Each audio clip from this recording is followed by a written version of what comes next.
radio for the masses. Headline edition, July 8, 1947. The Army Air Forces has announced that a flying disc has been found and is now in the possession of the Army. If the game is rigged, change the game. Game changer. I occasionally think how quickly our differences worldwide would vanish if we were facing an alien threat from outside this world. This is Fade to Black with your host, Jimmy Church, on the Game Changer Radio Network. All right. Good evening, Fade to Black. How you doing? Today is Wednesday, March 19th, 2025. Let's do this, man. Yeah, I'm your host, Jimmy Church. And you know what to do. Help support the show, everything that we do around here by getting yourself a Fade to Black t-shirt. We have two shirts. We have two ways to get them. Get a Game Changer membership. You can just order a shirt, order both shirts. Everything is autographed and includes shipping. How cool is that? All right. This week on Fade to Black, Monday night, Morgan Daimler was with us celebrating St. Patrick's Day. Tuesday night, last night, Chris Matthew was with us. He's was here discussing his new film, Doors of Perception. Great conversation last night with Chris. Tonight, Sean McNamara is here. We're talking telepathy tonight, as we should be. And then tomorrow night, Dr. Scott Cole-Baba is here. He's a doctor. That's right. And we're going to talk about his research into doctors that have had NDEs, near-death experiences. And we talk about that a lot on this show. And tomorrow night, we're going to take it one step further and go deep. It's going to be amazing. Now, I do have five major events coming up, starting with next week. Rise of the Guardians is next week, March 29th and 30th, 2025 in Sedona, Arizona. I will be hosting, and I'm also going to be presenting. It's going to be a lot of fun. So I'll see you out there in Sedona. And then I head to the Midwest for the Contact Modalities XPO. And that is May 2nd, 3rd, and 4th, 2025 in Delavan, Wisconsin, at Delavan Lake at the resort there. And then I come back from Wisconsin for Contact in the Desert. And that is May 29th through June 2nd in Palm Springs, California. And then I go south to Peru with Brian Forrester for the Inca Celebration of the Sun. And that is June 17th through the 27th, 2025. And this tour is sold out. If there's any cancellations or changes, I'll let you know, but you can also stay on top of the website for that and see if you can sneak in. But we're doing two tours to Peru this year. This is the first one. The second one is in November, and you can get signed up at hiddenincatours.com. Peru, like any of the amazing places around the world, but especially Peru, it's a paradigm shift. It's a life-changing adventure. And come down there with me and hang out with us. It's absolutely amazing. And then I go to the East Coast for the Sigh Games. That's right, the Psychic Olympics. And game show host Church. I can't wait for this. August 1st through the 3rd, 2025. It's in Charlottesville, Virginia. Now, the links for everything are below, and this is the first event of its kind, and I'm really, really excited about it. And tonight's guest, I don't want to give away too much, but Sean McNamara is one of the judges. So tonight, will he judge me? That's what I want to know. Will he judge me tonight? I was just getting ready to say something. You know, it was really weird. I love doing live stuff like this. It's my job. It's my life. But you have something and it's right there, and then you're ready and it's gone. And what was it that I was going to mention? It got away from me. It doesn't happen often, does it? Really? I don't think it does. Tonight, Sean McNamara is here, and we are going to be talking about the world of telepathy. That's what this show is called tonight. And it is something that since I was a little kid, I have been intrigued with it. I think all of us are. And psychic development, who is a psychic, who can do it? There's all the other parts about it that we talk about on this show. Of course, telekinesis.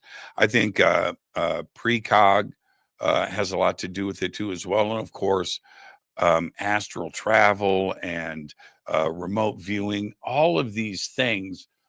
Drew Barrymore in Firestarter. I'm just saying, right? It's all of that and much more. He's an author. He's a researcher. He's also a teacher. All of his links are below. And I would like to welcome for the first time to Fade to Black, Sean McNamara. He's right there. Sean, good evening. How you doing? I'm all right. I'm excited to be here. Man, you have a good dentist. I have good lighting. Yeah, good lighting. Too much coffee. Yeah, well said. Well said. Sean, you get the first time guest disclaimer. Okay. Now, the next time you're on the show, you don't get it, but you get it now, and you have to accept so we can do the show. So pressure's on. Here it is. Sean, it's just you and me sitting on my couch having a conversation as friends. Where that conversation starts, it starts. Where it ends. But we're going to end as friends. There you go. You have to accept. I accept. That's lovely. Easy. Yeah. You're nice. easy. Mm-hmm. If I was a car salesman, you'd be a lay down. That's what they call a lay down. That's what are you like that at a car dealership? I try not to be. I'm a very empathetic person. It helps me with being a therapist. That's my day job. So being able to connect is really important there, just as much as it's important in psychic development. So you'll pay $5,000 over just so you can make somebody happy? No, I'll just make them feel really nice as I walk away. Yeah. Oh, well played. Well played. Do you sell it? No, but I feel good. Right. Yeah, that's funny. I'm going to start here with a very strange question, and I'm not trying to trip you up, okay? But I didn't know this until today. Did you know? I mean, if you would have asked me this question yesterday, I would say I didn't know that. Well, I know it now, and I'm going to ask you: did you know that fortune telling is illegal in the state of Maryland? Did you know that? I did not know that. No, is it considered fraud? I think it's illegal to own a crystal ball. Huh. It's like that. Okay, well, there's still, as much as there should be separation of church and state, in some parts of the country, there's not. Isn't that crazy? And you get pulled over in your car, right? Mm-hmm. Cop, or you're smoking some weed. Cop rolls up on you. All right. And you caught me, man. I've got 10 pounds of weed in the back seat. I don't care about that. I care about those tarot cards. Right? Step out of the car. Mm-hmm. I mean, fortune telling illegal in the state of Maryland. Wow. And Well, go ahead. I recently caught heat. I made a video about how you can train yourself with clairvoyance with a very fun game you can play alone using 2 decks of tarot cards. And someone I personally know who's of a particular religious background gave me a very strong response about how I could be letting the evil in. So that kind of thinking is still very much alive, and I got to respect it, but I don't agree with it. Yeah. Now, and the question is, okay, so with what you do, right? With what you do, and because everything is connected, and dealing with telepathy and clairvoyance and remote viewing, right? And you're having a conversation with somebody in a hotel lobby lounge, and you go, well, and you say something, is that illegal? I mean, what level is it? Or do you have to charge money for it? And then that makes it, I don't know. I don't know the particulars of it, but fortune telling is illegal in Maryland. Yeah, I suspect it's because maybe there are some bad actors out there who are just separating some people from their money unfairly, and they're not actually being helpful. They're not actually being accurate with their psychic perception. Well, then, so auto body shops should be illegal. That's right. Right. Yeah. Mechanics, plumbers. Now, there's good plumbers out there. You guys know what I'm saying. But yeah, there's always somebody out there trying to separate you from your money. It doesn't matter. That's true. The IRS does a good job of that. Well, looks like there are going to be no more here soon. Not to go off on that tangent. But have you always? There's always a way. Yeah, I know. You can. I want to say this. I don't want to sound wrong. I don't want to sound morose, but I'm getting up there in an age area where I now have to think about who's going to get my stuff when I depart this beautiful blue gem, right? And look, everybody's got to come to the fork in the road where you got to think about this, right? And I thought about, how do we do it with the least amount of burden and taxes on who you're giving stuff to? And that's a concern. I wish we didn't have those issues. You know what I mean? Family wealth is one of the most heavily taxated things out there, and you can't take it with you. I would love to be like a pharaoh in Egypt and just pack everything in my crypt and take it with me to the other side. But thinking about that, the reason why I bring this up, have you always had psychic abilities, or did you train yourself to do that? I've had to work really hard at developing any capacity that I have. I mean, these days I just tell people I'm not super psychic. I'm average psychic, and I had to work hard for that. But I think that's what makes me a good teacher, that I've had to struggle since the beginning, finding out what works, what doesn't work, trying things out, a lot of experimentation, a lot of struggle. So when I work with students, I can really coach them and see what they're up against, see where they're struggling, because I've been there too, which I think is good. There's some people out there who are naturally psychic. They've just been open since the day they were born, and then they try and teach people. And I think there's a limitation there because it just came to them. So how can you they might be missing something when they're trying to connect with their students or having particular struggles. But I'm not naturally open that way. I had to start working at it. And that was probably over 10 years ago now when I really started developing myself and then having some success. So yeah, I'm not a natural. I am a slow learner, a stubborn learner. And I still have those two parts of my mind where part of me believes and the other half of me says, this is all a pile. This is Right.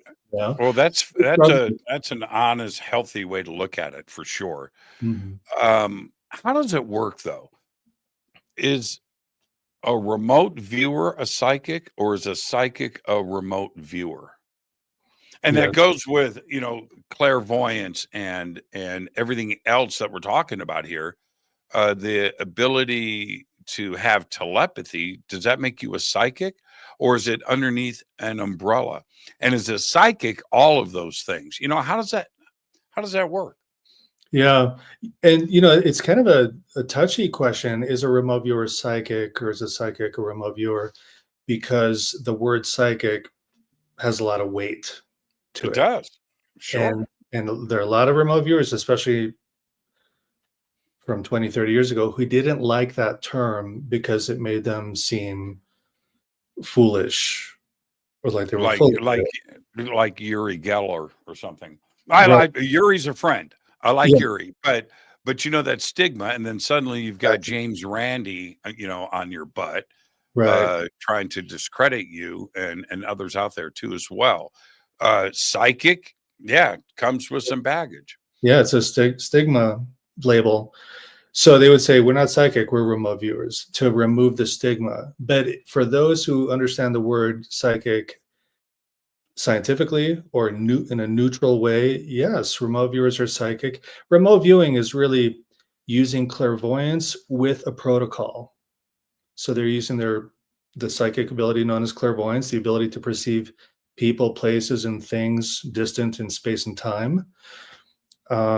That's clairvoyance, but they use a protocol of how they direct their intention, how they wait for information, how they record it, and how do they get evidence that they're accurate, and that's called feedback. So these are all parts of the protocol that they use. And this protocol is so powerful that you can take anyone off the street, or most people off the street, show them the protocol in 20 minutes, and they will immediately have some degree of success with remote viewing if they're open to it. And that's to say that everybody's psychic. Psychic is a naturally occurring thing in human beings. Now, some people are shut down. Some people are more open. Not everybody who plays tennis is going to make it to Wimbledon, but everyone can learn to play the game. So everyone can have some experience to one degree or another. And sometimes it's spontaneous. In fact, some of the best experiences with clairvoyance or precognition, some of the most powerful moments are spontaneous because it's your mind trying to save your life. For example, when the driver's headed toward an intersection and the light's green, but something tells them, slow down, look to your left, and they hit the brakes and a truck comes rolling through. Well, that was a very powerful psychic moment for preservation of life. And that's the difficulty for those people, for anyone who tries to learn it and do it on purpose, to be open at a specific time. That's more psychologically challenging for a lot of people, because then there's pressure. They're comparing themselves to past performance. They don't want to seem foolish. They want to perform well. And they might be feeling judged. There might be some insecurity. So when it's not a spontaneous event, there's a lot of pressure for a lot of people until they have enough success that they feel relaxed and safe doing this. Because there's a lot of psychological danger for people. And I don't mean danger, I should say discomfort, especially for people new to it. When they see that this is real, when they see the evidence on the paper in front of them where they wrote something down that matches the photo in the envelope, which will be one of the events at the Sigh Games, when they see that they actually were able to do this, they could either celebrate and say, wow, that's amazing. What a wonder. Some people respond in terror and go, whoa, this is real. This is freaking me out. Right. I had virtually the same experience that you're talking about here, the truck in the intersection. And I've told the story quite a few times because it was a real game changer for me. And I'm just telling you, this is not a story that you've read or something that you've heard or folklore or whatever, urban legend. This happened. I was in my car. I just pulled out from my house. I'm a block away from my home, and speed limit's 35. I'm probably doing 40, coming up to the stoplight next to my house. It's green. And I see on the corner to my right, a couple that is getting ready to cross the street. And I see them.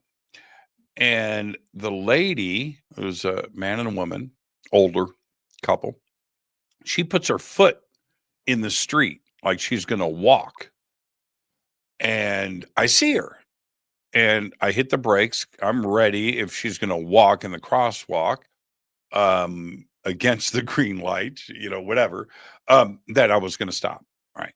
And as I hit the brakes and I watch her take her step into the crosswalk, in front of me, a giant white Ford pickup truck ran the red light. And it was doing like 50 miles an hour.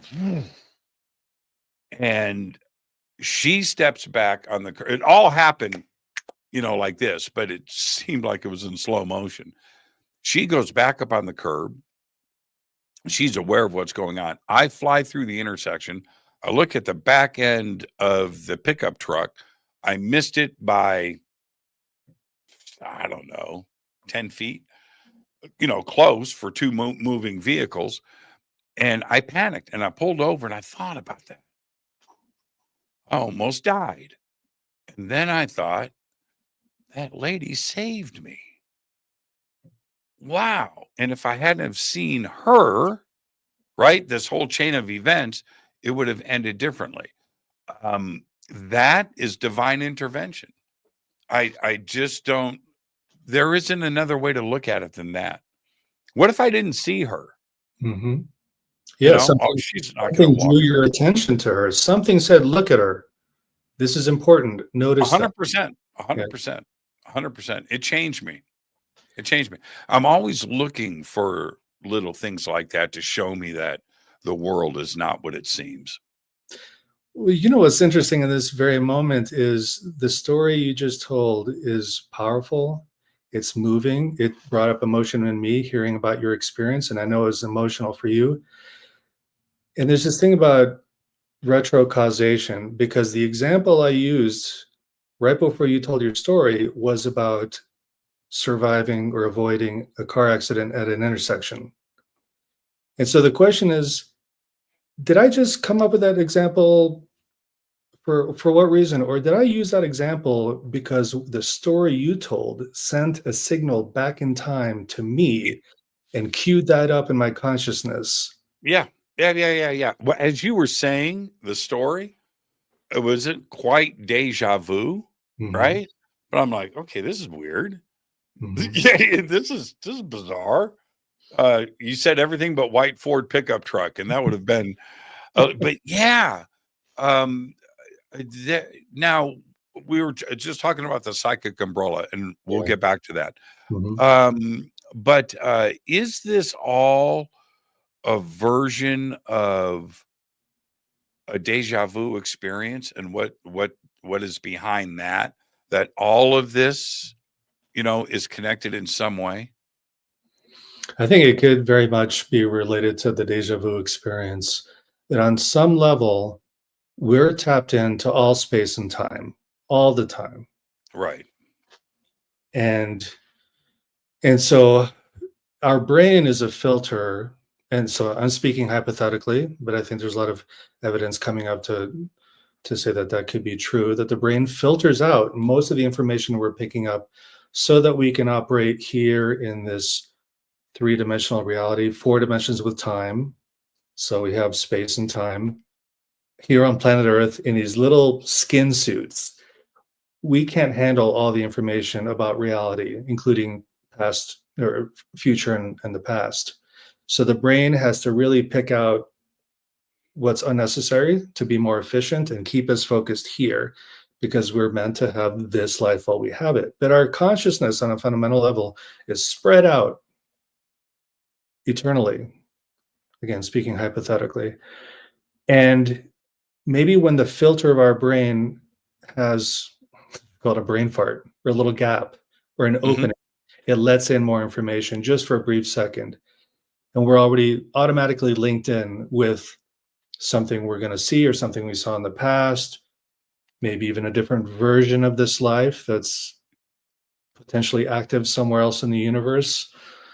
So I really hate using words like quantum. I think it's overused, but anyone who's interested in quantum physics will know what I'm talking about with parallel universes and potential and the wave function collapsing into a particle. And that's what our brain does. It collapses experience and reality into this limited lifetime. And psychic perception or training in it is about loosening that up and connecting with other people, other consciousness, and maybe not just human consciousness, but consciousness of plants, animals, the planet, the solar system. And maybe it's not that we're really separate fundamentally. Fundamentally, we might all be part of one large consciousness. We're just little separate pieces, and the separation is an illusion. That's a necessary illusion so that I can be me and you can be you, and we have our individual experiences. But through that, the universe is actually learning. The larger consciousness is actually learning in a more powerful way.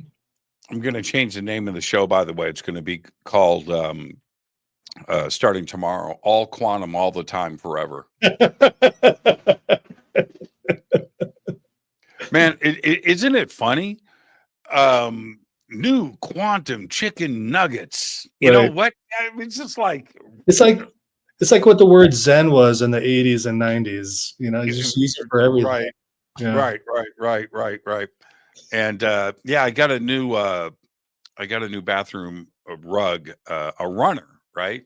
I have a long cabinet with dual sink, right? It's like 10 feet wide. And I had little individual, and I was like, man, I want a runner. That's my feminine side coming out, you know, but I just want that Martha Stewart thing going on. Anyway, so yeah. So I was looking for a quantum runner. Found one. You know, it's weird. Quantum everything. Quantum everything. But how with telepathy? Okay, so I walk into a room. I do this all the time. This is not metaphor or hypothetical. Walk into a room and I see somebody I want to talk to. Or I scan the room and looking for somebody. If I was going to do that telepathically, how do I do that without speaking to the whole room? Yeah. You know, that Or anybody else. What if there's okay, we're at the Sigh Games. You and I, we're walking in, and there's 500 people in this room. 250 are telepathic. How do we not get bombarded? Right? How does that happen? How are you able to get the umbilical cord connected? Yeah, so to prevent bombardment, that's what your brain is already doing. It's keeping everything out. But a lot of people who tend to be more sensitive, they do feel overwhelmed. There could be normal psychological explanations. Maybe someone's an introvert, and just by looking at people's faces and the number of people, they're going to feel overwhelmed, and they're going to have to go be alone to recharge. For sure. But aside from the normal explanations, yeah, it can wear a person out being in that environment, especially if they're famous like you, Jimmy. Everyone knows who you are, and when you walk in a room, you've got 1,000 noise pointed at you. Yeah. And I don't know about you, but when I don't do interviews often, but it always happens that for about 12 hours after the interview into the next day, I am exhausted, and I think it's because people listening to the interview, they're thinking about me, and I can feel it. Oh, 100%. Yeah. Oh, 100%. Yeah. And that is okay. The universe is connected. All right. We know that. It's consciousness and entanglement and quantum this and quantum that. We know this is just scientific fact, except for the consciousness part. But we're all connected. All right. We have taken it to the next level, though, in a bona fide way with the internet, because now we are all connected at the speed of light. And so having not only the people that are listening to the show live, but this goes out on Spotify and Apple and Google, it goes out and out and out and out, and people and all kinds of networks that this is on listen to this show later. And I think that absolutely allows people to focus on the subject, focus on you. And so we have taken the connected universe to another level and made sure the connection was real and at the speed of light. Yeah, there's a similarity in what you just said in terms of the use of the internet for people to focus on a person or a thing, and how remote viewers focus their intention. There's a type of remote viewing where you use coordinates. You might use a random number, a 6-digit number that's assigned to a target. And so the remote viewer is given this number and no other information. They said, now focus on this number and then write down what comes to you. And I'm really simplifying it. So that coordinate is what they use to point their mind in a particular direction, so to set their intention. and attention.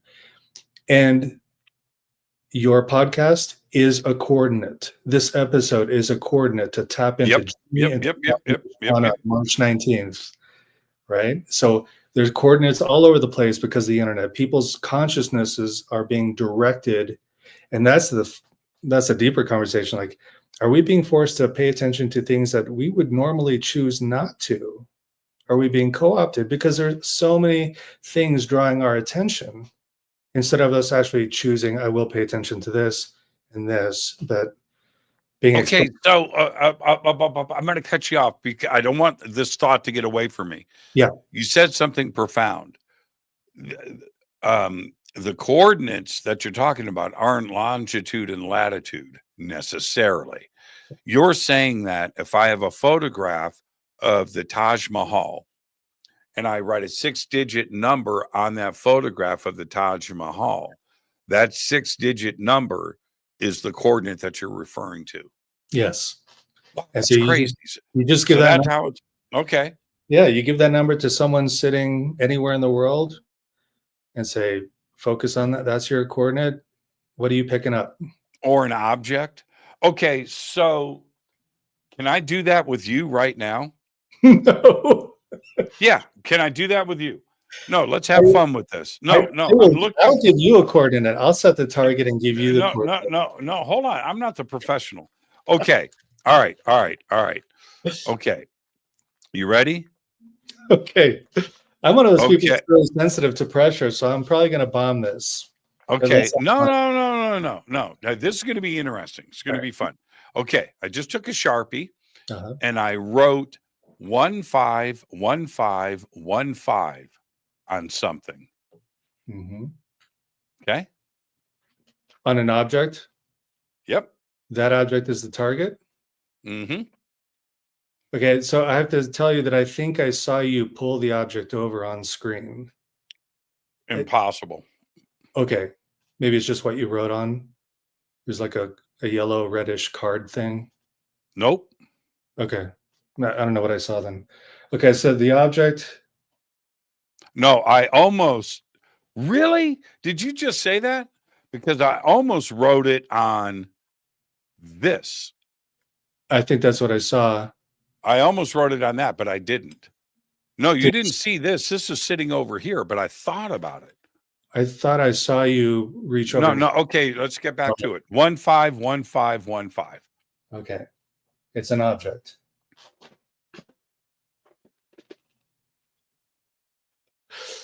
Okay. I'm just going to give myself 10 seconds so everyone doesn't have to wait. Yeah. Take your time. It's such an obscure thing that even if you're close, it's going to be pretty bizarre. Mm-hmm. So, yeah. Okay. Just for fun, whatever pops in your mind first. So I'm picking up something mechanical, maybe electric, metallic. And I know I'm being flooded here because you've got guitars in your background. So I'm thinking like a effects pedal or something like that. But I'm also getting like a vehicle too. So okay. So all of the things that I love, you're wrong. But I'm going to put it here to the side. I want you to keep that 1515 there. Okay. And if something pops into your head later on in the show, just blurt it out. Because like I said, it's such an obscure thing that if something pops into your head, just let me know. Okay. Okay. So the conversation about deja vu, everybody has them, even those that call bullshit on our community. They have deja vu. Everybody does, but they are in denial about it, and they don't enjoy it, and enjoy the moment. I love deja vu when it goes down. I just stop and go, okay, let's go. But they want to explain that away with some rational, pragmatic talk and thought that it's nothing out of the ordinary. Is deja vu an example to everybody out there that this is what is going on outside of our own reality, that there is something there? Is deja vu the best example because everybody knows what it is? Well, it's certainly an example that normal awake consciousness, like beta wavelength consciousness that we have all the time, is not perfect. It's not streamlined. It makes errors. There are gaps. And what we see with our everyday consciousness is a hallucination produced by the brain. So when we have deja vu, it's saying something's awry. It's like the glitch in the Matrix, seeing the black cat twice. That's uncomfortable, but it shows that what we think is reality, it's not. It's subject to causes and conditions, and there are gaps and interruptions, and bleed through across space and time is possible. Why can't we control deja vu? And if we control it, is that what clairvoyance is and precog? I suppose clairvoyance and precognition could be a way to open up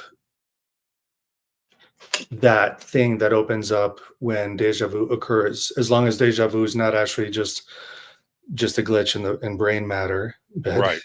if it is like a matter of psychic phenomena, yeah, it's the opening. It's the opening and seeing. There's this idea of a block universe, that all time, past, present, future, are occurring at the same time. And I like to use the example of a Jell-O mold, or a large piece of Jell-O wobbling. And if I stick my finger in it over here, here's March 19, 2025, but I can poke my finger on this side and get to March 23rd, 2028. And I can see them from my perspective at the same time. And so deja vu could be our mind accesses 2 points in this block universe at the same time, and they're really similar. And that feels uncomfortable. That's just Totally uncomfortable. Well, it's because we have no idea how our brain could handle that much information. What we deal with? We deal with the now, right now, because then just past us, right? It's gone, right? So our brain can handle the now. We can contemplate and dream about the future. Our brain knows how to deal with that. We can think about our memories of the past. Our brain has a way of dealing with that. But we only focus on the now. Our brain has, like you were saying, has too much to deal with.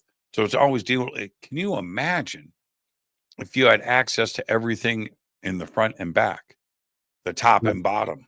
Woo! Yeah, well, and there are some people, there's a very small percentage of humans who have 100% recollection of every event of their life. I forget what it's called, but it's a real thing. And I don't think it's a psychic ability. I think it's just somehow their memory banks are just, their consciousness has access to it. Right. And the other matter is, even though we live in the present moment, we do think about the past. When we ruminate with negative feelings, the brain is trying to grow from negative experiences. And when we worry about the future, and so these are like extreme emotional, I shouldn't say extreme, these are emotional states. They cost a lot of energy to the brain, but they help us plan. It's a gift to be human, that you can plan for the future and think long term. Unfortunately, we also know that we're going to die someday, which is also an uncomfortable thought. But we have that ability to think about the past and future. It doesn't mean we're actually seeing the past and future. But then that's what a psychic does. They open their capacity to see the past and the future. And there are ways to make that signal, and it's not a signal because it's instantaneous. Earlier you said, the internet is moving at the speed of light, but the psychic perception is faster. It's faster than the speed of light. It's instant, absolutely instant. It can sometimes appear to be delayed, and that's about people if they need to adjust their state of mind and just trust what's coming up. That can take time, the processing time. But to tap into what's happening next year or what happened last week through, let's say, a remote viewing experiment, it's instantaneous. And a lot of people who do it, they just need 2 minutes or 30 seconds to write it down, and they have everything they need. That's insane to me. That's insane. And you know why those thoughts don't make me go crazy, because you can really jump down the rabbit hole and maybe never come back up. But you know what keeps me sane? Entanglement. If I didn't have science and physics pushing entanglement down my throat, and I have a firm grasp of what entanglement is, I do now. I understand it. The idea of telepathy or clairvoyance, even channeling, this kind of stuff, doesn't make any sense to me. It's just fantasy. But then we have entanglement, which is instant. It's on top of each other. It's so fast that there's no speed involved. You know what I mean? It's at the same time. Yeah. People go, it's faster than the speed of light. No, it's not. It's the speed of now, right? It's the speed of the same time. That's insane to me. But physics says it's so. Yeah. And that keeps me sane. Well, and there's still a lot we don't know about the universe and reality. When I think about entanglement, I think about it this way. This puts my mind at ease. Imagine a beach blanket, and there are 2 grains of sand on either side on either end of the blanket on the same side. If we want them to move in the same direction at the same time, you need to lift the whole blanket and shake it out, and then you get the sand moving in the same direction at the same time. So let's say we have 2 photons 1 trillion miles apart in outer space, and they're entangled, and they change their spin at the same time. Yep. What is the beach blanket there? You tell me. Right. Yeah. Well, I don't know. I'm not a physicist. Oh, good. I was on the edge of my seat. I've been waiting to figure this out. But it means that there's something. We're all swimming in this soup, and when there's a wave or a ripple in the soup, we all move together. And entanglement also, I think about it in terms of pairs of people who have more frequent experiences of telepathy. And this tends to be people who love each other or who live together. Or actually, it doesn't even have to be people who love each other. They could hate each other, but there's that strong emotional bond. For sure. And so they think about each other a lot, and they kind of pick up on each other. I'm thinking about, I'm sure you've heard of or listened to the telepathy tapes. Yep. That the autistic children who are 100% psychic, and a lot of stories about they usually bond more with one of the parents, and the parent acknowledges that, yes, I'm having telepathic communication with my child, or the child bonds with one of their teachers, but now with other adults. So they just bond with certain people, and with those people that they're bonded to and trust and feel comfortable being with, they have really great psychic communication. But then other people in the room who don't believe it, who don't like it, who want to block it out or ignore it, they can't actually have that kind of experience with that person. So I think it's about that, whatever it is, that larger consciousness, that we can extend ourselves to other people and somewhere meet in the middle in a non-spatial way. This is where my brain starts coming out of my ears, that where the entanglement occurs, where there's that bond, that connection, and emotion is a big part of it, trust, relaxation, all of that. And of course, entanglement as an analogy has its limits, because right now scientifically we're talking about little photons, but in telepathic stories, we're talking about people's lives, people's personalities, their psyche, and sharing large amounts of information like words and images. This is very different from 2 photons spinning at the same time. Well, that's one version of entanglement. But if you look at the classic, I'm not debating you, sure. but to take it to the next level, how it could be a brain-to-brain entanglement. And I've had this conversation with a lot of physicists, and they're still not quite on our side of the fence, but they're getting there. But it's this. Entanglement are entangled particles. It's not limited to photons. Okay. So our brain is no different than the particles that are in a star or the moon or this piece of core, whatever, right? Okay, particles are particles. Anyway, if you talking about the telepathy tapes, and I want to keep this fundamental. I don't want to, because this can get really pretty deep pretty quick. But if a pair of particles can be entangled, and a particle in my brain can be entangled in your brain, that physics will say that's not enough for information to be transferred, because you're only transferring one bit. Okay, not even two, not a 1 and a 0, right? It's just like we did a 1, so there's not enough, and you would have to have so much information going back and forth, bit by bit. It would take a long time to transmit a message or a word. Okay, so, but I disagree, and I will argue with the physicist on this. What if you entangle the whole brain? Why are we only concerned with an entanglement of one pair? All right, let's take that plural. Pairs, right? Let's entangle two brains. That, I think, is how it gets done. It's not entanglement one pair of photons or some obscure set of particles. What if we entangle two 4-pound gray globular masses, and that's where the communication happens, and that's in real time, instant. And I think that's where it's at. It could be trillions of neurons in one brain, Yep. mirroring in someone else's brain. It could be. Yeah.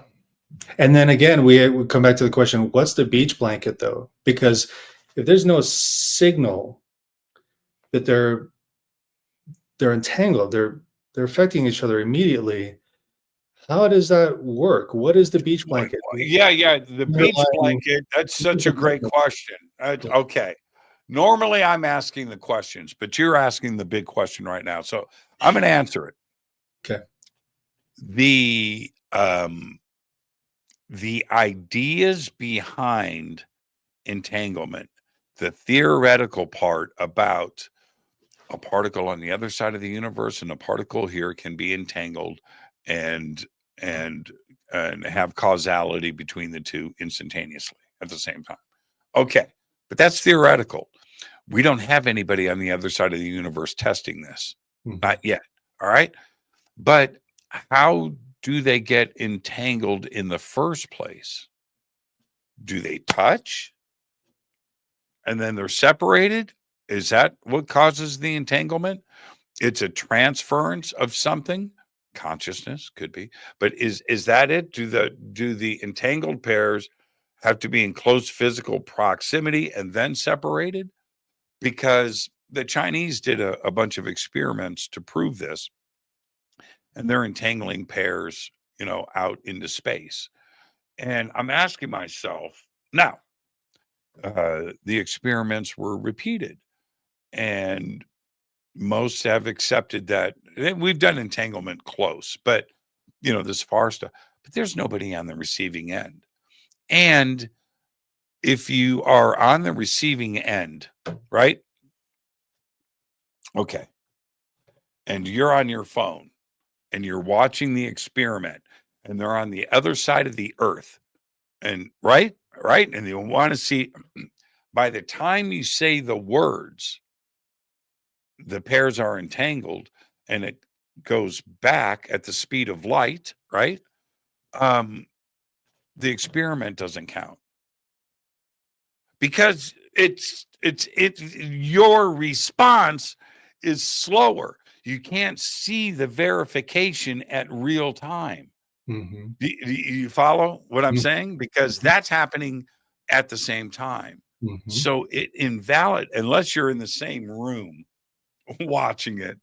I don't, it's a difficult thing. And that's why physicists have a hard time wrestling with entanglement, and like Einstein, he struggled with it for years, came around eventually, but the telepathy part of it, though, I think that explains communication in deep space. Mm. Well, I think that a lot of it has to do with these experiments always terminate with an act of perception, of observation. And observation, like with psychokinesis or telekinesis, observation, paying attention to something is an important aspect of getting the effect. In remote viewing, you always do the stage, you should, at least in training, of getting feedback. And when you see the feedback, meaning you actually see the target and you compare it against your transcript, what you wrote on when you got the coordinate number, the experiment isn't over until you see the feedback. And some people would say that's where the whole experiment begins, in the future. The experiment began in the future when the person saw the feedback and transmitted the information telepathically to themselves in the past when they sat down and received the coordinate. That's what actually got me into studying telepathy. This was after I was into remote viewing for a while. It's like, something's happening here. I think the remote viewer, 5 minutes later or an hour or the next day when they get their feedback, I think they're sending the information back to themselves. And this is not an original thought to me. I'm not making this up. I know I've heard other research. I've read this so many times. You can apply this to time travel and the paradox and a lot of this. Yeah. But that makes sense to me. If you believe that the future is accessible, then yes, of course. Right. And I've done experiments to see what could I make that act more powerful of sending the information back in time. And these words don't match what actually happens. Like sending implies time. And of course, it's instantaneous across space-time. Ugh, I'm getting buried here. But I did an experiment where I had people, when they were doing their feedback, dunk their arms in buckets of freezing cold ice water to induce pain, to see if that would improve their ability to transmit the information back to themselves several hours earlier when they sat down to try to perceive the target. In that particular experiment, we were trying to predict the numbers of the Pick 3 lottery here in Colorado, and we won. We were successful, and we've actually done that a couple of times in a short space of time. But I think somehow stimulating the body through pain or other stimuli can help boost this ability. And of course, that ice bucket thing is used in psychology experiments. It's not harmful. It's uncomfortable. So, okay. So the scientific method, right? Repeatable results, right? Yeah. Mm-hmm. How do you apply that when you're teaching telepathy? Yeah. So it's very much down to blind testing. The students do not know what the target is. And a lot of my basic training involves I'll make a line drawing, and they don't see my body. We'll do this on Zoom sometimes. I'll turn off my video so they can't see me as I'm tracing over this image on a piece of paper for about 4 minutes. And meanwhile, they're at home. They're not looking at the screen. They have their eyes closed, and they're trying to see what I'm looking at. They're trying to feel my arm movements, and they're drawing on paper what they think I'm drawing. And then after 4 minutes, I turn my camera back on, and I also mute myself so they can't hear my pen scratches. But then everything turns on, and it's time for show and tell, where they show what they drew and I show what I drew, and we see when it matches and when it doesn't. Only a few times have I seen what I would call like a 95% match, but I have seen it.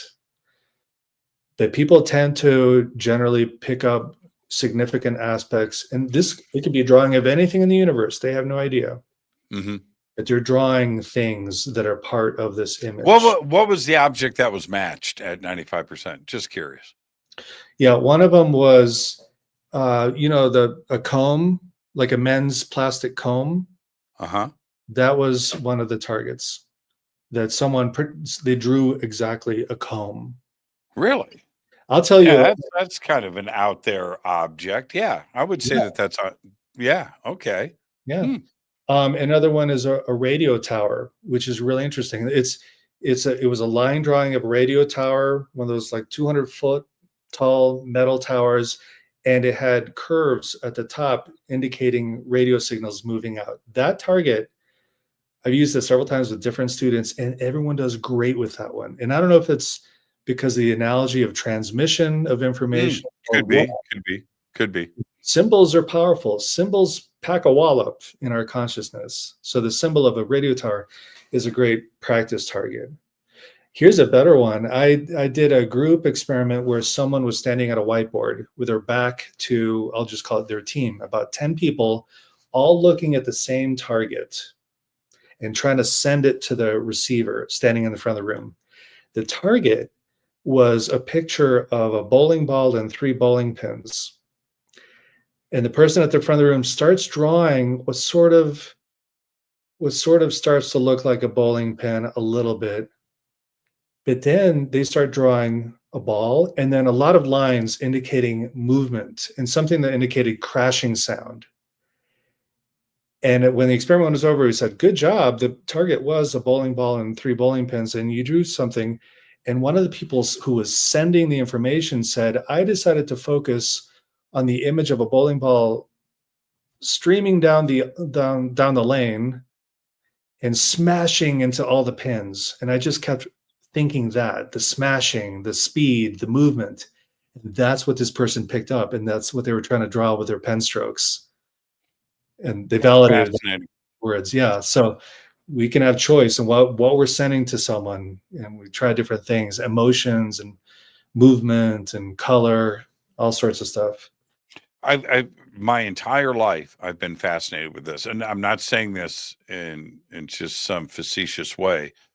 One of my earliest memories was this one year.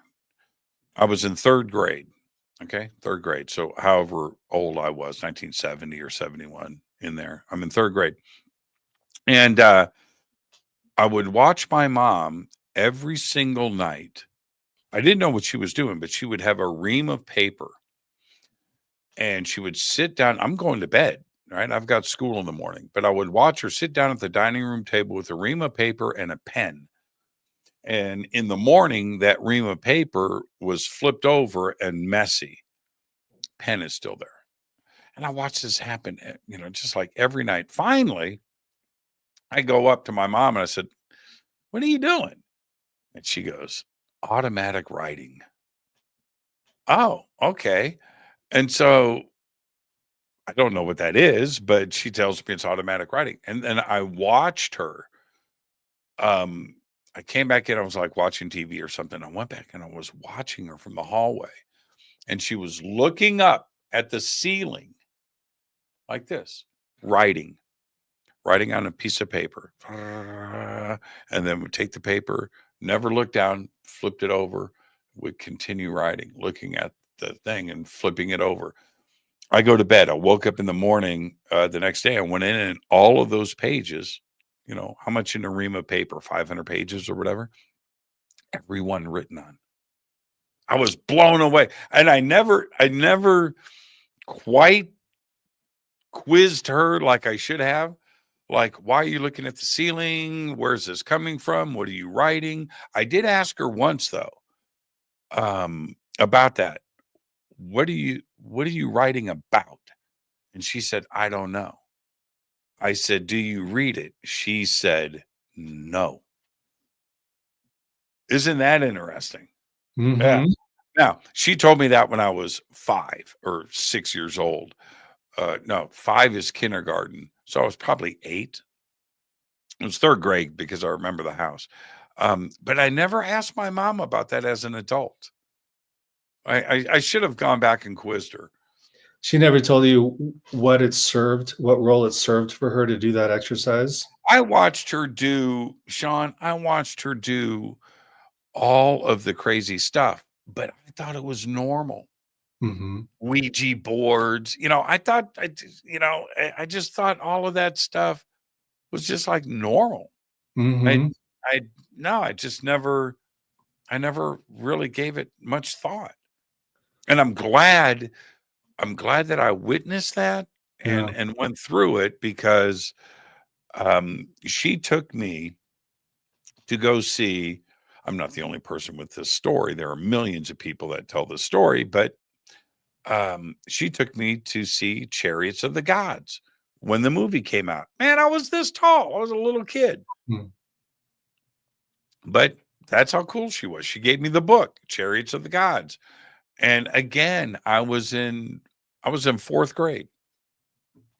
I was in 4th grade when that came out. And so I just thought that's the way life worked. I thought all my friends' parents were like my mom. Can't speak for my dad. My parents were divorced when all this was going on, but I just thought, and my mom would have my Aunt Z come over to my house, and Aunt Z was crazy. I look back now, Aunt Z was a witch. I'm convinced of it now. She always dressed in black. She had these green eyes. She had this black hair. But this is 1971. Okay, that was a long time. This was before you were born. And I think about it now. My vision of my Aunt Z. She was a witch, and she dressed like one. She thought that. So they would come over. She would come over, my Aunt Z and my mom, and they would just sit in the kitchen, chain smoke cigarettes, Camel Straights and black coffee and Ouija board and tarot card and automatic writing, and Lord knows they probably had a scrying mirror. I don't know, but yeah. I imagine the reason she didn't read what she wrote, she probably wasn't concerned. What she was doing, I could be wrong, but so I'm overlaying here, but she was tapping in. It was the exercise itself where she was connecting with reality, where she felt connected maybe to herself on a deeper level, connected to something larger than herself. The act of connecting that way, which is so rare in modern life, in contemporary life, we're so disconnected. We need exercises like what your mom modeled for you, how to feel connected. That's about mental and spiritual and emotional health. She was doing something really great for herself in those exercises. And that's why she wasn't concerned about what she actually wrote. It was the feeling of being tapped in, of communicating with reality itself. And she might have been practicing too. If you know what I mean. Practicing is the right word. Yeah. She had a huge collection of Edgar Cayce books. As a matter of fact, we had so many on these shelves. I thought every book in the world was called Edgar Cayce. That's I mean, she was very young, and it's just simple math. That's all it is. I know when I was born, I know how old I was at the time. Therefore, my mom, when all this was going down, was in her mid-20s. That's crazy to me. That's and look at you and I. We're adults and we work at this. It's our life. It's our career. We have a great community and all of that. I look at, she was younger than my daughter. You know what I mean? And that my mom was definitely exploring and learning about stuff that today I understand it was definitely not what the world was doing back then, but my mom was. And I asked her about it. I wanted her to come on Coast to Coast, right? And she turned me down. And I said, okay, let's do Fade to Black, because I thought it would be a good show. And she goes, Jimmy, she was in her 80s. She goes, what would we talk about? I said, Mom, what do you mean? Everything. Aunt Z, the tarot cards, the Ouija board, Chariots of the Gods, the automatic writing. She goes, I love the baby Jesus now. That's what she said to me. That's what she said. She goes, nah, that was then. Yeah. Yeah. It was just so funny. But She did not want to talk to me about it, by the way. maybe on a cosmic scale, one of her primary jobs was to give birth to you and influence you, because look at who you are and how many people you reach out and touch and how many lives you affect. I wonder if that would have happened if your mom wasn't who she is. It wouldn't have happened. No, it wouldn't have happened. I give the recognition and the credit and the love to my mom all the time. Yeah. Whenever I go on another show and I'm invited on, that question is first. In fact, Eric Von Daniken asked me that question. I was like the first guest on his podcast. And, he goes, so Jimmy, how'd you get into this? I go, well, you and my mom. And I share that story. He's heard that story from everybody. Everybody tells him the same thing, I'm sure. But if those events hadn't have happened like they would have, I'd probably be selling insurance in a cubicle somewhere, in Chicago. Mm-hmm. You know what I mean? And but it just opened my eyes. And I never looked back. When my mom, who was very responsible for me and my look at life, I never stopped. I started reading about UFOs at the age of 8.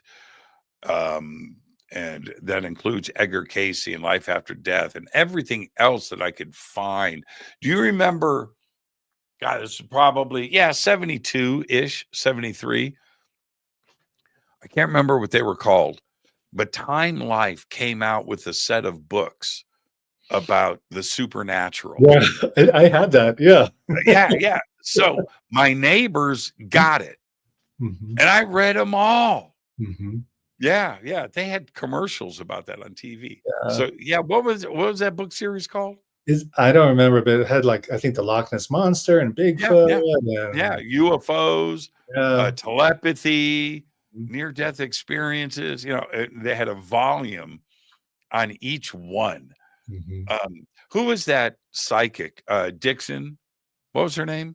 Oh, Dixon. Jean Dixon. Am I getting that right?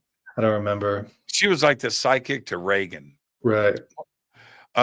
So that Time Life commercial would be in between the Jean Dixon commercials. Mm. It's like, so if you look back now, it was a pretty psychic, and I didn't look at it that way at the time, but the world was into all of this. Pyramid Power, the Loch Ness Monster, Leonard Nimoy. What was that show called? What was his TV show called? Sightings. What was it called? Oh man, I can't. What was the Leonard Nimoy TV series about the supernatural? It'll pop up here.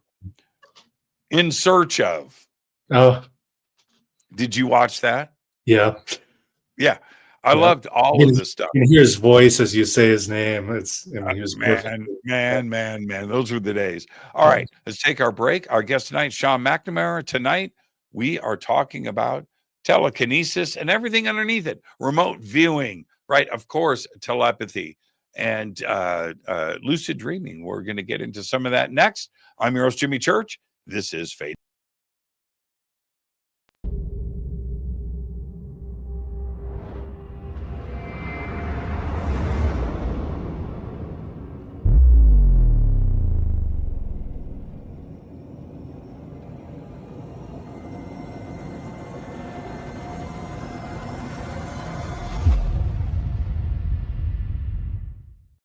Subscribe to our YouTube channel to get your alerts and access to over 2,000 videos. Click that subscribe button right now. Go to jimmychurchradio.com and get the Fade to Black official podcast. 2,000 episodes, all of them commercial free for just $2 a month.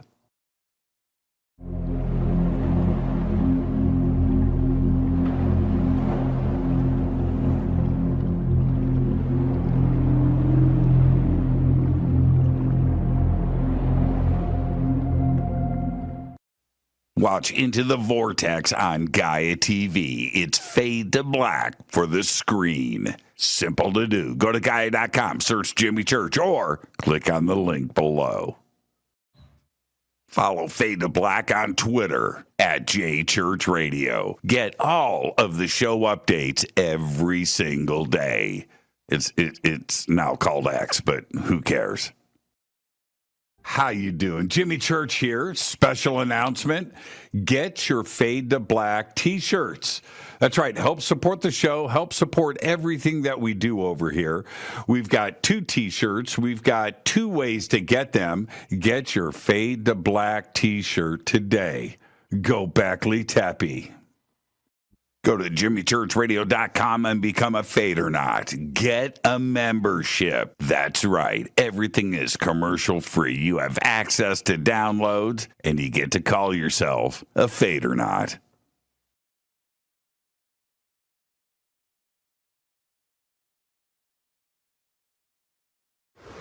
Today we're headed to Bolivia, Tiwanaku, Peru, and of course, Pumapunku. Brian, exciting. Thank you so much for everything, my friend. Always an honor. Right behind us is the sacred river of the Inca that goes past Machu Picchu. So we're going to be driving up to its source at 15,000 feet above sea level and then down to Lake Titicaca. So today we hit 15,000 feet. Yes. Crazy. And you can do it with us. All you have to do is go to hiddenincatours.com. Simple. We've got 2 tours coming up next year, one in June for the summer solstice, right? And then another one right here in November. So hiddenincatours.com. Come and hang out with Brian and I and his amazing team. Right on.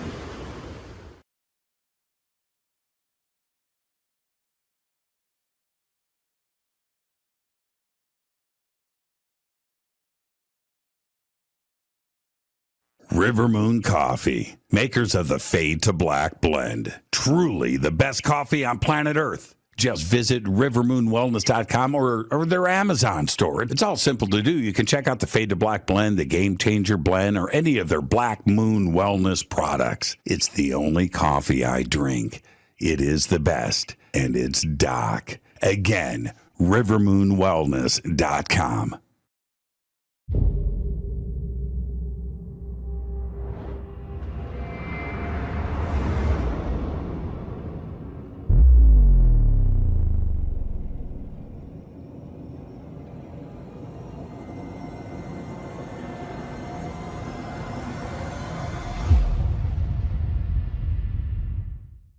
All right. Welcome back. River Moon Coffee. Makers of the Fade to Black blend. Oh, whoa, whoa. Every time I hear that commercial, I think of the old commercial that we ran 10 years ago, 11 years ago. I love that commercial. I should run it again. I've got the tapes of that. And also, you know, I was just sitting here thinking our guest tonight, Sean McNamara, we're talking about telepathy and psychic, the word psychic and everything that falls underneath it. But thinking about watching Brian Forster and I at 15,000 feet in the Andes, I don't think there's any telepathy at 15,000 feet. You can't even, you can't think. I don't think the brain is working. And Sean, thinking about that, when do telepathic abilities go away because of environment? Like, say, I'm at 15,000 feet in the Andes, and I'm struggling for oxygen, and my brain isn't working right. Can I still be telepathic? Well, you might still be connected to your deeper consciousness, but if your regular physical brain is lacking oxygen, then it can't communicate what you're perceiving. So we need both. We need this non-physical consciousness, and we need the physical brain to be talking to each other and communicating. But if you're having a hard time breathing or anything else is challenging you, you still have consciousness, but your ability to actually do something with it or transcribe it or communicate it, that goes down. But this touches a little bit on what happens to during near-death experiences. And I know you're going to talk about that with another guest, but when people are brain dead, they're out having experiences, but because their brain is dead, they can't tell you about it in that moment, but they can tell you about it once they're revived. Right. Right. So when you're at 15,000 feet, you might not be able to do much with any information that might be occurring. You might not even be able to perceive it because your brain is not functioning very well. But then it could be that later on you come back to sea level, you feel better, and you might have some memories of what you perceived. That Yeah. At 15,000 feet, you're thinking about, you're struggling just to take one more step. And I'm being serious. And one more breath. You're always, that's what your brain, it's like in survival mode. It's really crazy. The thought of doing something complex, like, Jimmy, what is 2 + 2? Not now. It's just like, it's like that. I don't want to jump into this too deeply, but I had a bunch of near-death experiences, and back to back. I didn't know it at the time. I was in a coma for 4 days, but I rather enjoyed it. I did. I didn't know it until about 2 weeks later when a nurse told me about everything that was going down. I didn't know, but I do know this. When I came out of the coma, I wanted to go back. I did. I really did. I came out of the coma, my eyes opened, and I'm like, man, I'm in a hospital? Where am I? I don't know where I'm at. I got a priest next to me. He's got the collar on, reading a Bible. He freaks out. He's alive. And so he's freaking. I'm like, what's going on? And as the doctors came flooding in, right, they were just like surrounding me. I closed my eyes. I was like Dorothy in Wizard of Oz. I was clicking my heels. I was doing everything I could. I was like, man, I don't want to be here. I want to go back to where I was. That was pretty cool over there. I didn't know. But anyway, I don't have concept of time. I didn't know it was 4 days. But the moment, the entire thing was very blissful. It was very cool. Yeah. Very vivid memories of all of it. It was just absolutely incredible. Who is a candidate? Who normally reaches out to you to learn telepathy? Oh, it's a wide range of people, but I do get, a lot of energy healers, people who are developing their mediumistic abilities. And they usually come because they want to make sure that what they're doing is legit. So it's as if the exercises I put them through show them for sure, because there's evidence in this. It makes them feel like, okay, I am tapped into something. I am doing good work. Thank you very much. I'm going to keep doing my work. So they get validation that way. But I also get engineers, school teachers, just people who maybe they grew up reading those Time Life books when they were 6 years old. And they're like, I've heard about this and this is my chance to experience it. And what's funny is some people, they keep coming back for more. And some people, they just come back once, they have a wonderful time and say, that's all I needed to know. Thank you very much. And they just go on with their life. So yeah, it's just a wide range of people come to learn this stuff. And it mostly are there pre-qualifications? Yeah, I usually put a list when I have an event in September, and I make a list of who this is for, who this is not for. People shouldn't come if they're competitive, if they're aggressive, if they're pseudo skeptics, like if they're hardcore not into this stuff and they're trying to prove it wrong, they can easily prove themselves wrong. And they'll actually affect the rest of the group. If there's a hardcore skeptic in the room, it can shut other people down, just their energy and their attitude. So those are the kinds of people who shouldn't come in and ruin the experience for other people. But people who it is good for, open-minded, curious, interested in having fun, not taking it too seriously, wanting to explore, open to novel experiences, open to the mystery. And really, anyone who comes in the room will have some sort of experience to show them, there might be something to this. And some people, there'll be strong evidence to say, definitely, there's something here. Do you do it online or do you do it in person? I do both. I mean, the last couple of years, it's been mostly online teaching. But once in a while, I'll offer in classroom training. There's a great New Age bookstore here in Denver called Goddess Isis Books and Gifts. They have a classroom, and I love going there. But I've been focusing on my regular day job lately. But in September, I've got a week-long event in Estes Park where people can be with me for a week, and we'll do it face-to-face. But lately, mostly online stuff, which is great. It actually adds to the evidence that we're not in the same room.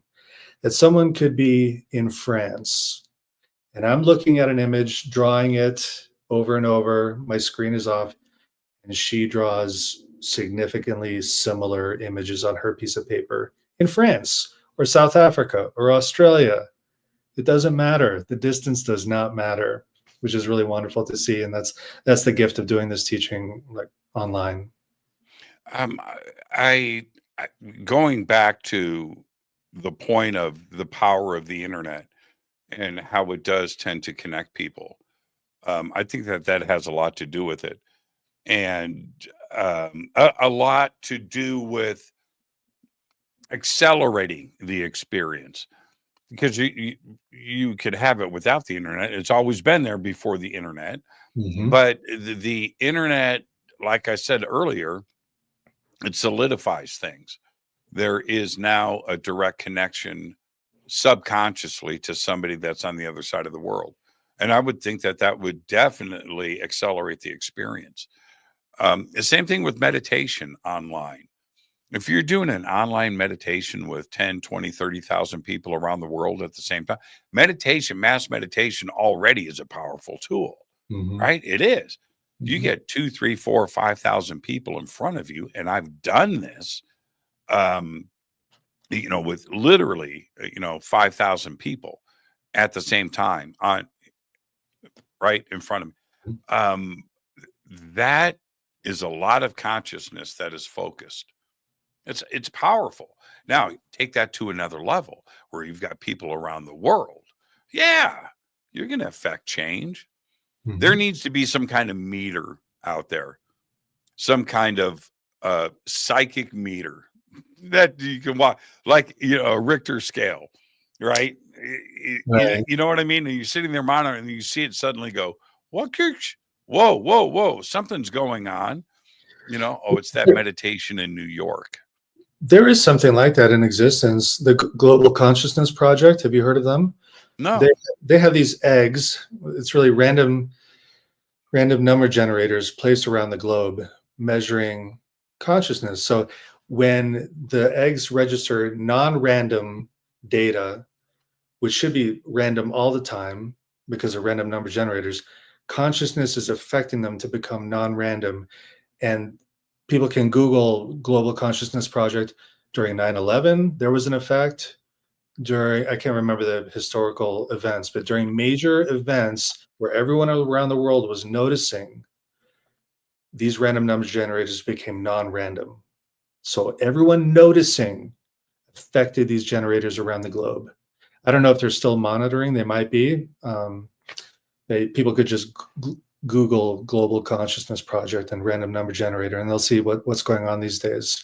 And I'm sure there's plenty of books about them out there. But yeah, there's a device out there measuring the effects of what people pay attention to.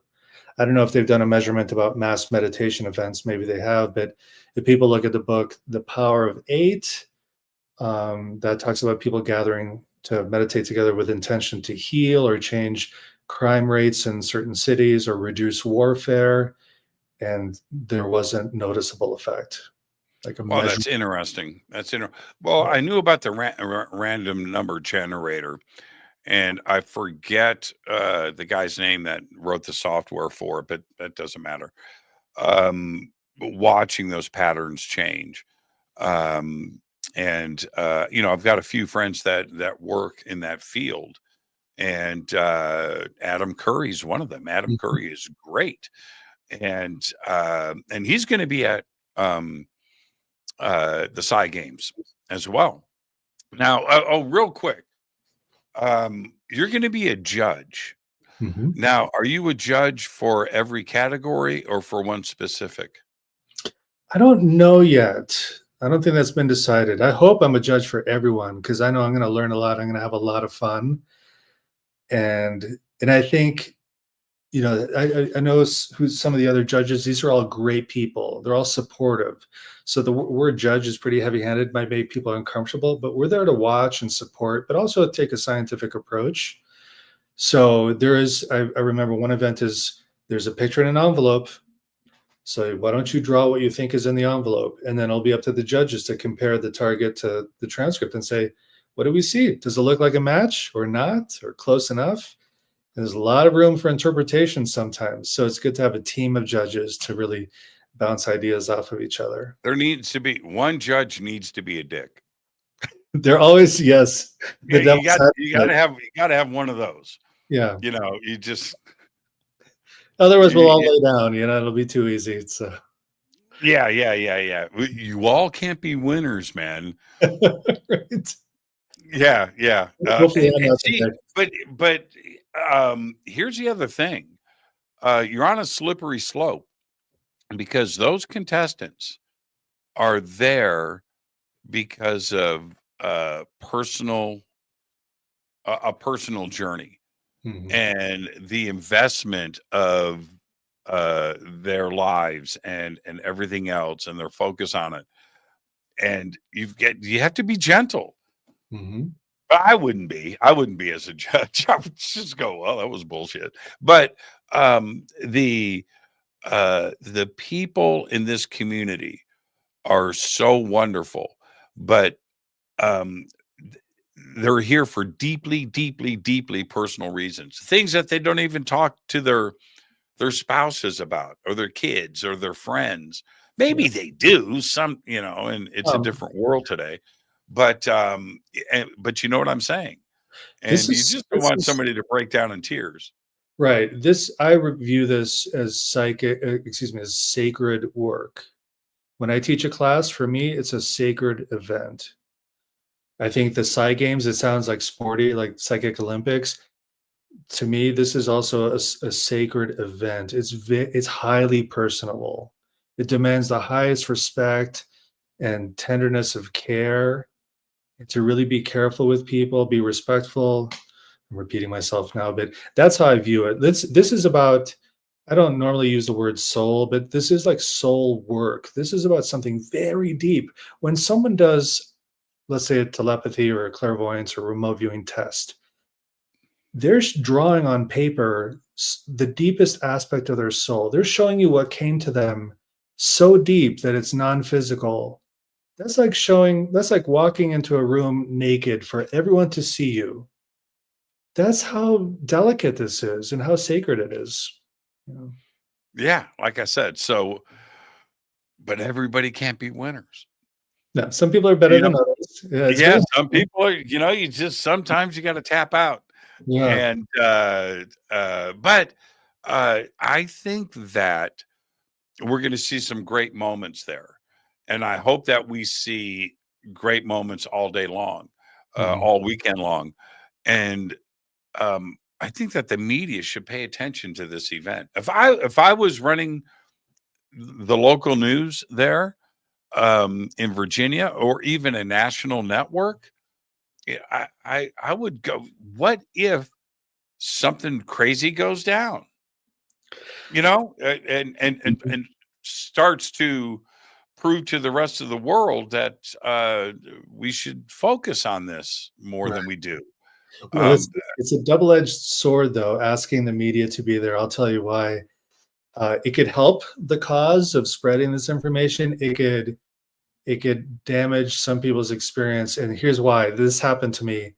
I won't reveal names or places, but years ago I went to a research place where psychic experiments were happening, and I was part of a study there. And while I was there, I was taking photos and video of one of the rooms where some experiments were being done. And later on, I decided to share them online for people to, it's like, hey, here's a place I went to. Here's some stuff I saw. Well, that scientist ended up contacting me about a week or two later, I think, and said, could you please pull the video down? Because all the people seeing your video, we think it's skewing the results now of the experiments we're doing in that room. Possible. Right? Possible. I mean, You know what I would say? Cop out. Cop out. Cop out. Cop out. You are the good judge. Well, only because, damn it, I support this community. Mhm. You know, and I want the world to see something magical, Mhm. something fantastical, something beyond, because I know that this stuff is real. I do. I've experienced way too much. Mhm. And like I said, there are so many people in this community, beautiful, beautiful people that are here. It's an emotional thing to them. And you know what they need? They need to be able to slap their spouse upside the head and go, see, told you. They Mhm. need that. And I support that. I really do. I really do. So I'll call bullshit. I will. Hey, we don't need you, man. Right. No, I agree with you. I mean, we do need to share this information. That's the other gift of the internet. That's why more and more people are being exposed to this because of the internet, learning about it, having access to wonderful teachers around the globe who are putting themselves out there to introduce this material to people. Every year, there are more teachers. It's really wonderful to see. And what's great about that too is that it prevents dogma, because that there's always a risk of that there's a right way to do this and a wrong way. And I'm very anti-dogma, mostly because I like to be experimental. And seeing so many varieties of teachers out there and varieties of students is a really good, healthy thing. We might just be getting started as a species. Who knows where we'll be in the psychic space in 100 or 200 years? Well, which reminds me of what possibly is what is behind the success of the telepathy tapes, because I doubt that the majority of listeners to the telepathy tapes were us from our community. Mm-hmm. No, I think that the world is fascinated with the subject, Mm-hmm. and they want this to be as real as we do, right? But that to get that kind of success in a space, a very crowded space, the crowded space of podcast, right? And there's a lot of really good, huge podcasts out there that generate insane numbers. And the telepathy tapes for a couple of months there was number one. Yeah, above And Joe Rogan. yeah. And so to do that, it's going way beyond our community. Mm-hmm. You know, and now this is what I did. I'm not taking anything away from the telepathy tapes, because I listened to it the entire season, I would say 3 or 4 times, in order, right? To the point where I knew everybody's names, I knew what was going on, and I knew all of the kids. I had personal relationships, man, with everybody there. So, but because it's a podcast, you build up this theatrical scene in your mind about how it's going on, how the testing is going on, where the kid, what's the mom reacting like, the friggin' number pad. I'm picturing that in my mind. And you remember that they did the whole run with numbers on, you know, and putting the phone upside down. So no, you know, you hear all, so you're building this up, right? The process. And then I went and watched the videos, because she says throughout the telepathy tapes, if you would like to see the video from this session, go to our website, whatever it is. So so finally I went, and then I see it's a paywall. I pay for it, and I jump behind, and I'm watching the tapes. Now I know the video of the sessions, and I had listened to the telepathy tapes enough that when the video parts were up, I knew exactly what was going on because I listened to it, so I was fascinated with it. And Sean, I came in my bedroom. I'm listening to the telepathy tapes. This was probably back in February. We're in March. Maybe it was January. And I've got it playing in the house. And I walk into I'm listening to it, and there was a moment there. It was like, I don't know, halfway through, where I just went, man, the world needs to know about this, right? This is incredible. Okay, so then I went and watched the video. And I watched the video of the moment when I said that out loud. The world needs to know about this, man. This is incredible. Then I watched the video of it. It wasn't the same thing. Mm. And the air was let out of my balloon a little bit. Not totally. I'm not saying that. But I wasn't as comfortable as I was before I watched the video. Mm-hmm. I'll just leave it there. I'm not calling out anybody on this. What I'm saying is the video and what I was imagining were two different things. Yeah. And I think that's healthy. That's science. Like, you received more data by watching the video, and now your opinion's changing. That's good science. Instead of being like, but I'm a believer all the way and nothing's going to change my mind. That's not good science. So I think your approach and the way you feel differently, that's healthy and normal. There will be more data. They're working on a documentary, and then your mind might change in a different direction, or it might be more in the same direction. Who knows? But I think it's totally healthy and valid to, if you have doubts or things aren't what you imagined in your mind, that's a good sign. You've got your feet on your ground. And I think Well, that's you know what I was tempted to do, and I'm talking to the telepathy expert here. But this is what I have friends that have autistic children, nonverbal autistic children. I have a family member too, as well. And these are beautiful kids, by the way, just, just wonderful. But I was like, man, I'm driving over to Bob's house tomorrow. I'm going right up to his son.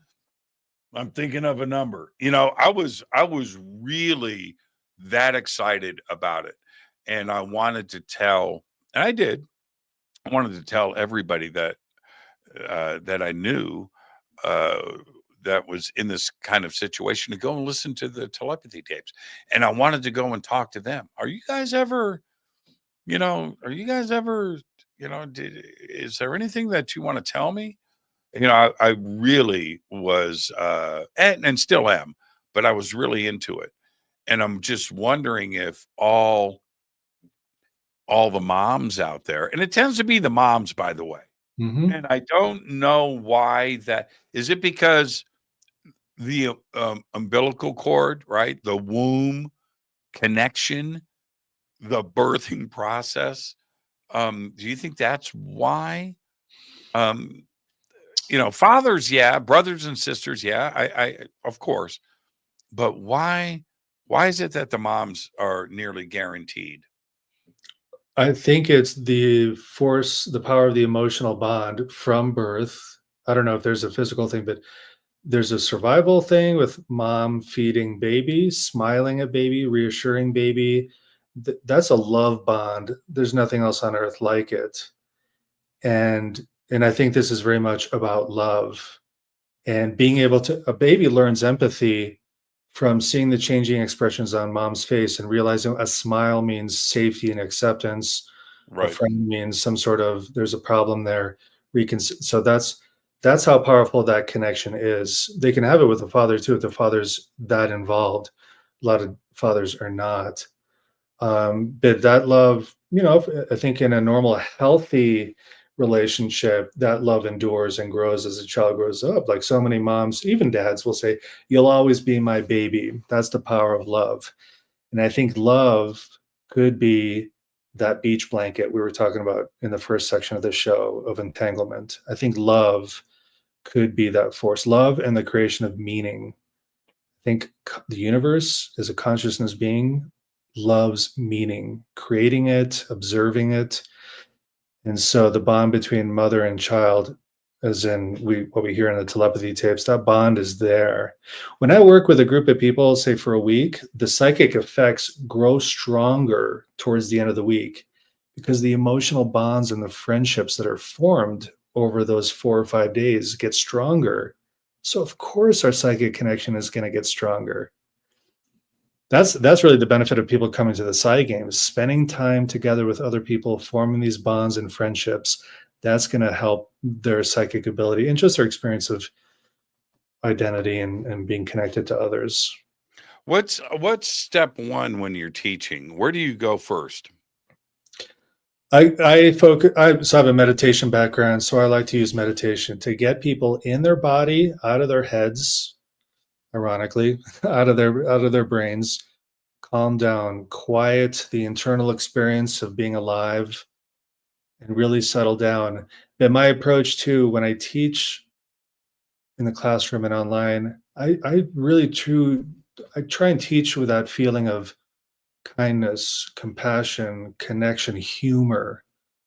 It's not just that I'm a nice guy. I just know that these are really great ingredients for cultivating an openness to those deeper aspects of the mind. Now, okay, I don't know about your area of expertise, but I am going to take a shot here. One of the things that this community does, and I've done it hundreds of times, is going out with a group of friends to sky watch. Okay? And we're looking for flying saucers, man. Okay? I'm not going to beat around the bush. And I believe that there is a conscious telepathic connection with ET. And as strange as that sounds, I have seen it happen. Do you think that there is a connection with telepathy? Is ET telepathic? Absolutely. Absolutely. Not only from my own sky watching experiences or hearing stories like yours, but there was that movie that came out a few years ago, Aerial Phenomena, about the children in Rua, Zimbabwe.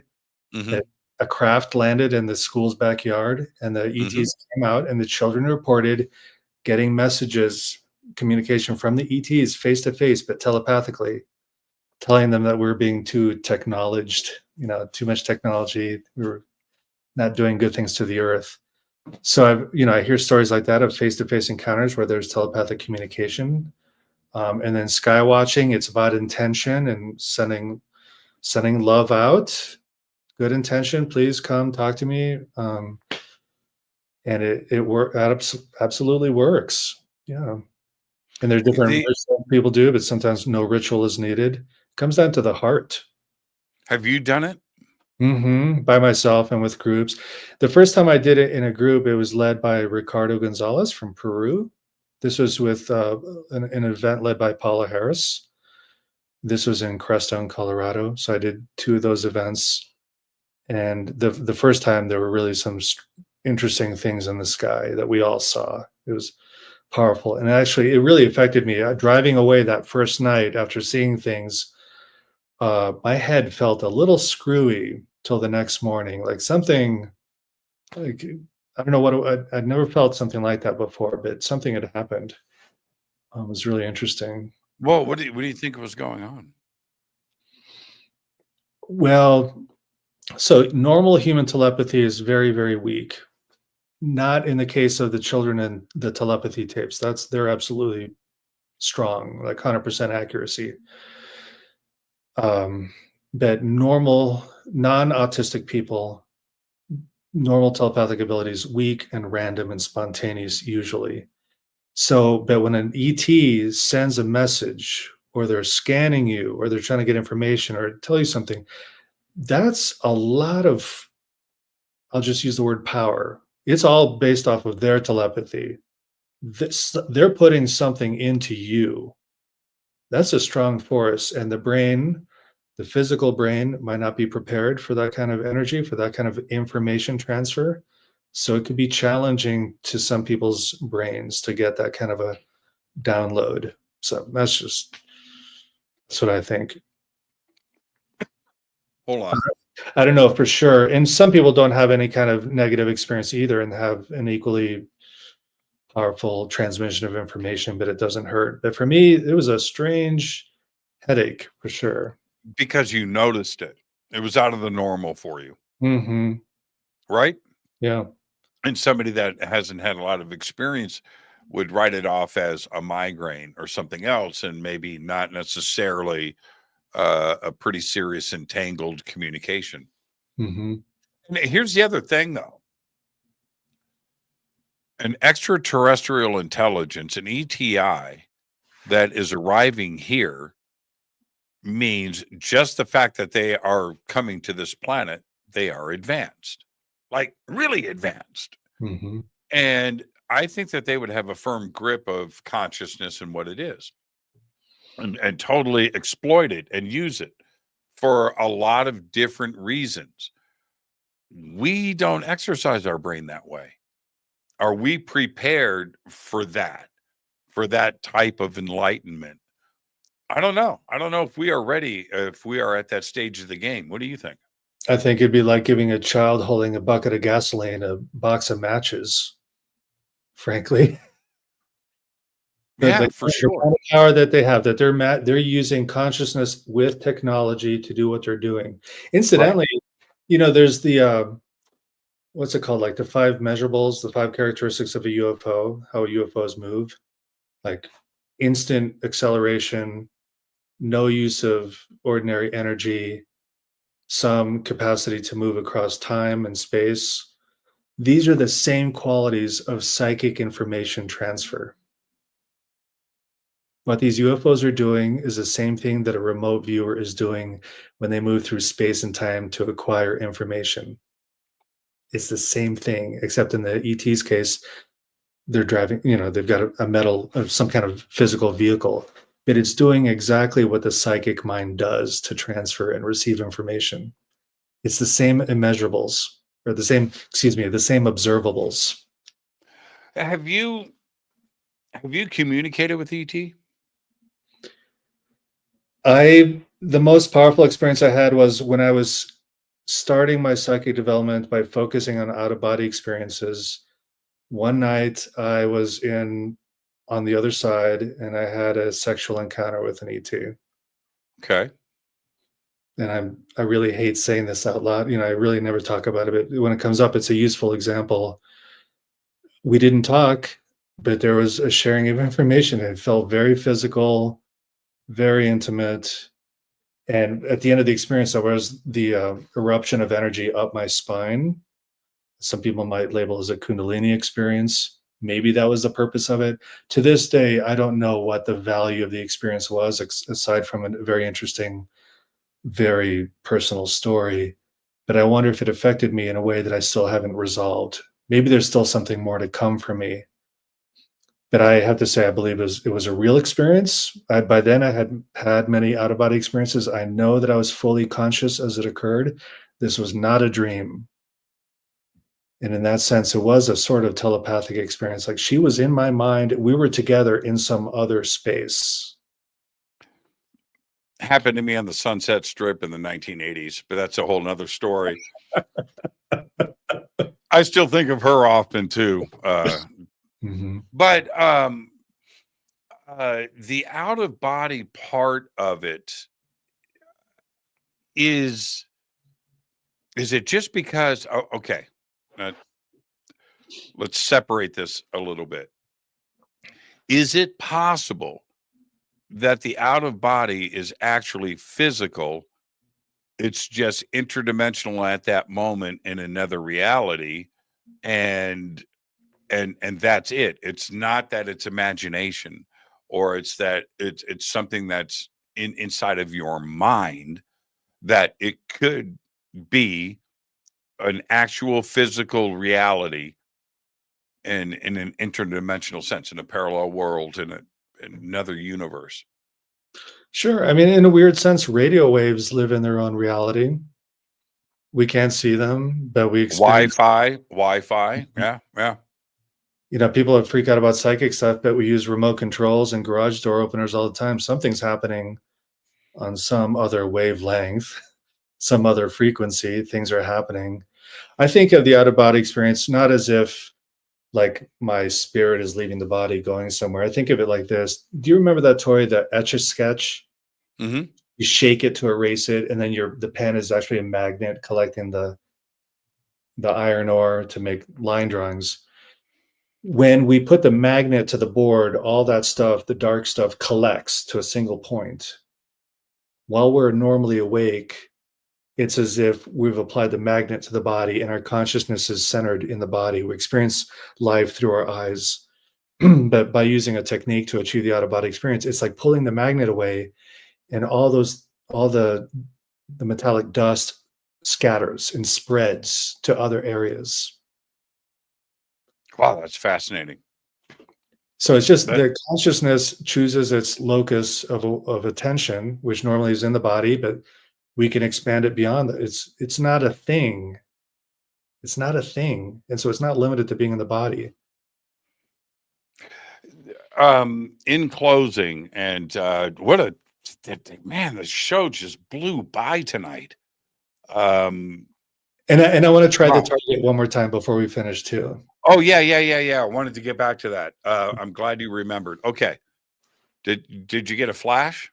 I did, and it's probably dead wrong too, but I'm going to throw some things out. I got glossy, maybe like a porcelain object, green. I got a flash of a frog or something animal-like. That's what I got. I don't know. Okay. I'll show you what it is. Okay.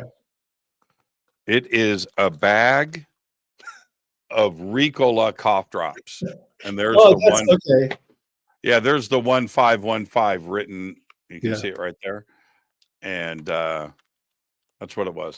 Like I said, it was obscure. So if you got even remotely close. So I got green. I got the green. There's green on there, and it's a little bit glossy. Yeah. The rest of my mind made up. I'm not going to dispute any of that. And these are the new ceramic cough drops, by the way. They just came out. Absolutely delicious. Absolutely delicious. What do you want to tell the world, though, about the research that is going on? Because that's what everybody in the hard sciences says. Okay, well, we've got to put this in the lab. You know, we need to do this. And until then, because they can't touch it or feel this, they can't measure it. That's what they'll say. Our community will say, oh, it's been measured. We've done this. We've done this. But what is it that you want to tell the world about the research and where it is at today? So I think people who are doing the real scientific research, for example, the folks at the Institute of Noetic Sciences or the folks at the Monroe Institute who are doing their own kinds of research and giving experiences to people, they're headed in the right direction. They're in support of this work, and they do have the evidence, but people are ignoring it. But overall, science will always be the slowest, the last one to the party, because it's a hard thing to find scientific evidence for this thing that is quite spontaneous, has a life of its own, but it's in everyone. And it's so much in everyone that it's like a fish discovering, it's the last creature in the planet to discover water because it's in it all the time. It's natural for us. And so don't feel held back by what science says. Don't let that hold you back. Go and have your own experiences. Find an instructor, a teacher, a group, make your own experiments. Don't let anybody else's opinion hold you back. Just trust your gut, because science will always be the last to the party. So if you're waiting for them to say it's okay for you to do this, you'll never do this. Don't wait for them. You can work with them once you're successful, support them, help them along, but they will be the last ones to the party. Meanwhile, you could have awesome experiences that would never do well in the laboratory, in a lab setting. Real Sigh is a wild creature. It does not like the laboratory. So don't wait for science. Keep moving forward. Science will catch up to you. You know, I was watching Arrival, the movie with Amy Adams. It's so good. And it's a movie that I watch once a month for a lot of different reasons. One, I fall asleep in the first 10 minutes. That's another reason why I watch it a lot. But it's a great movie. And this is what they touch upon there. Amy, well, okay, it turns out to be consciousness and time travel is what ET is here to share with us, right? And the government and the military and the CIA, they were all about math, right? Let's communicate with math. Let's show, it's universal. And Amy Adams and that approach to it and how ET came back. I've often said, way before that movie ever came out, that when ET gets here, we're going to have those doofuses, right? Neil deGrasse Tyson coming up and wanting to talk physics. And I think that ET is going to go, that math shit we let that go a million years ago, right? Mm-hmm. It's all about consciousness. Mm-hmm. This is it. And that is our next stage of evolution, Sean. I truly believe that. And I think that would be the message from ET. It's not going to be global warming. It's not, man. It's not going to be nuclear war. Not going to be any of that stuff. Cure for cancer. No. It's going to be this. Mm-hmm. And that's the next frontier. And that's why your work is so important, my friend. And yours too, sharing the message. Yeah, so I appreciate that.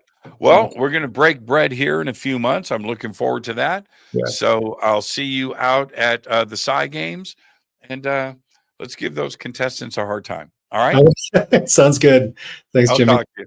All right. Thank you, Sean. Great show, man. All right. Thanks. Perfect night. And now all of Sean's information is below. And if you need to reach out, mindpossible.com is the website, and pathofthegoldenteacher.com and lifetending.net. All of those websites are below. All right. Now, what am I doing tomorrow night? Oh, tomorrow night, near-death experiences tomorrow night. And I'm looking forward to that because we have Dr. Scott Cole-Baba with us. He is a doctor. He's got a lot of research into this. We're going to do all of that and much more tomorrow night. But for now, all I've got is Go Beckley Teppy. Fade to Black is produced by Hilton J. Palm, Renee Newman, and Michelle Freed. Special thanks to Bill, John, Dex, Jessica, Dennis, and Kevin. Webmaster is Drew the Geek. Music by Doug Aldrich. Intro, Space Boy. Fade to Black is produced by KJCR for the Game Changer Network. This broadcast is owned and copyrighted 2024 by Fade to Black and the Game Changer Network, Inc. It cannot be rebroadcast, downloaded, copied, or used anywhere in the known universe without written permission from Fade to Black or the Game Changer Network. I'm your host, Jimmy Church. Go Beckley Teppy.